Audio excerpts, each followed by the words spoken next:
Hollow Kages that started to take over the scene as like, as well as MVD, who became like the de facto Snake reps. But Pelca's still around and a very studious player in their own right. Combine that with Snake's amazingly solid counter zoning game.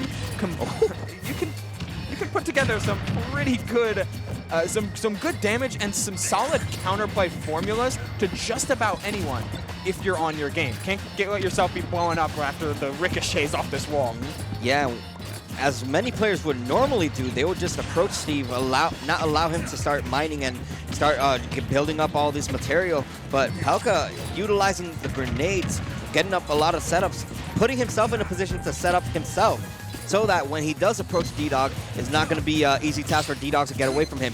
But the Nikita setups, interesting options. I mean, I think he was looking for turnaround sticky instead. Yeah, I mean, he definitely has a C4 sticked up on that top platform right there on the right side, trying to catch DDog slipping, but DDog one step ahead. The minecart gonna clash with the back air.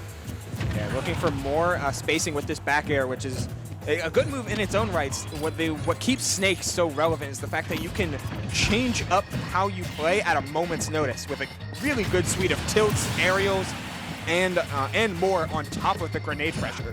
But that's going to be DDog taking the first stock and sticking to mostly gold this entire set, this entire game thus far as he gets a solid combo. Yeah, as most Steve mains, they already keep in mind, you never want to use that diamond, because the moment that you lose your stock at a high percent, you lose the diamond as well. So you might as well save it for as long as you can until you lose your stock, or until you just have that momentum riding. And right now, you see the diamond on hand for DDog. The Cypher pushing the TNT cart, but the coverage of the back air from DDog, getting the stock, giving himself a full stock lead and a good advantage state, as he has no reason to approach.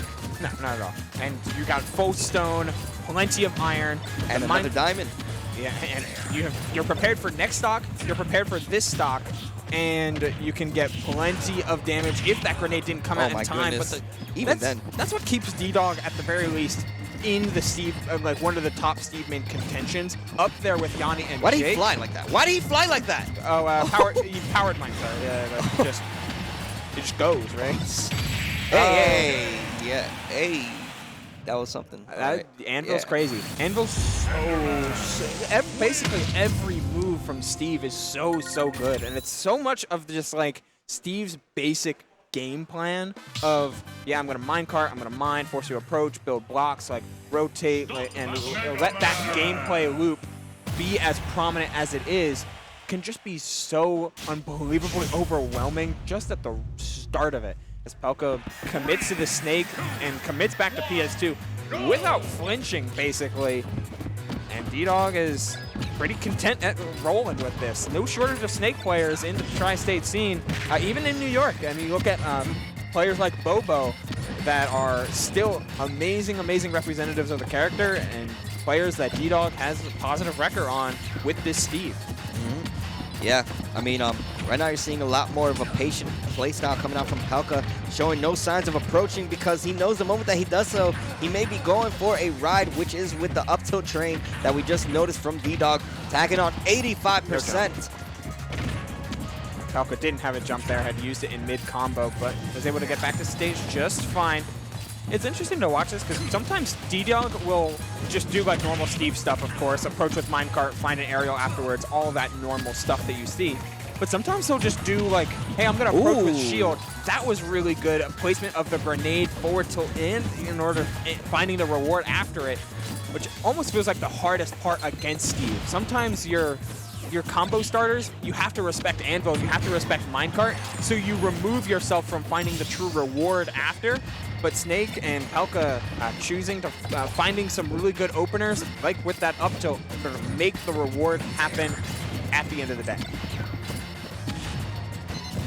Yeah, right now, at a bit of a dilemma right now is DDog, as he's trying to find his way to approach. He also has diamond in hand, but it seems like it's not even putting on the fear on Pelca, as he's just chilling on the other side of the stage, utilizing explosive after explosive.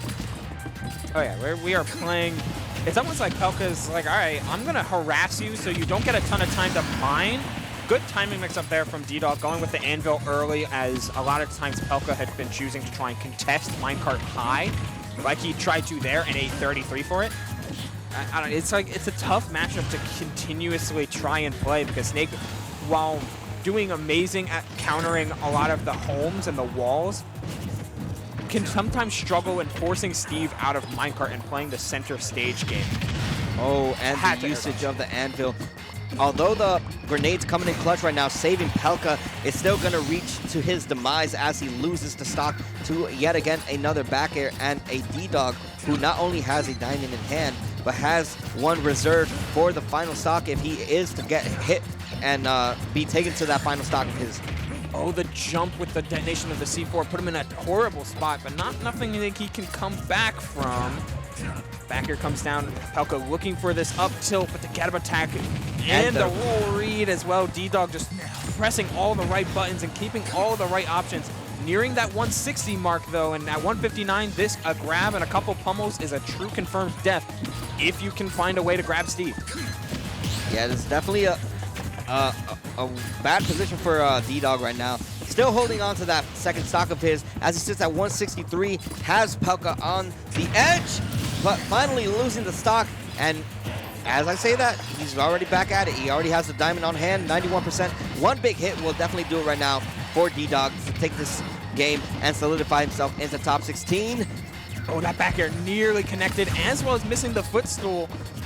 So at 103, Pelca does escape with their life, and allowing DDog to accrue more resources, while Pelca would try to use that time to set up his explosives, but immediately flipped the paradigm and pushed Pelca when they weren't ready for that engagement, which is honestly one of the more dangerous things about Steve, is that they almost constantly control tempo, especially when they have the resources to do it. Powered minecart in your face, anvil drop, you can't mess with any of it. You really can't. And you know, it seemed like Pelca had the right idea towards the beginning of the game. It just seemed like everything started falling apart as DDog just started getting a little bit more aggressive, had diamond in hand, and just everything started clicking for him because he started getting a lot of reads as well on Pelca. And hey man, that's just how the story goes sometimes. And unfortunately, this is how the patch ends for us. That's just how it goes. I mean, Steve's no more, crazy, right? no more buffs, no more nerfs. This is exactly what you get. What you see is what you get. So, DDog, that's top 16 bound in winner's side. Pelca will have one more set to do if he wants to clutch his way into top 16.